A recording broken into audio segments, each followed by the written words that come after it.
ساتواں مفہوم بھی بیان کیا گیا ہے، ہر قسم کی چھوٹ اسے مل جائے۔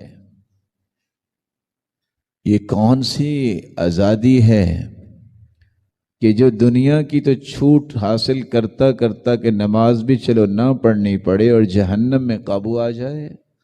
اصل آزاد وہ ہے جو انسان دنیا میں ہر قسم کی رق اور غلامی سے محفوظ ہو کے جہنم سے بھی آزاد ہو جائے، جس کو اللہ عز وجل جنت کا وارث بنا دے، جس کو اللہ عز وجل جنت کا مہمان بنا دے۔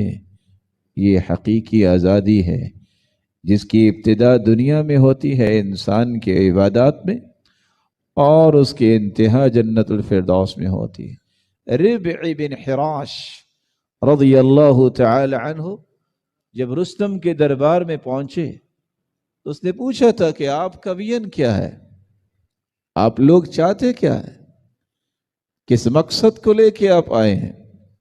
آپ کے اوپر خوف طاری نہیں ہے، آپ کو پتا ہے کہ میں کتنا بڑا بادشاہ ہوں، اور تم کیسی جرت کے ساتھ ہمارے قلینوں کو چھینتے ہوئے آئے ہو۔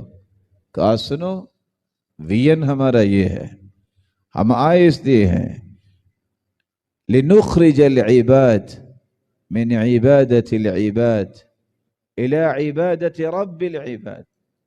ہم آئے اس لیے ہیں کہ لوگوں کو لوگوں کی غلامی چھڑا کر لوگوں کے مالک کے غلام بنا دیں، اور جو ظلم اور زیادتیاں ہو رہی ہیں اس سے لوگوں کو ظلم کی چکی سے نکال کر اسلام کے عدل کی طرف لے آئیں، جہاں ہر ایک اس کے حقوق پورے ملتے ہیں۔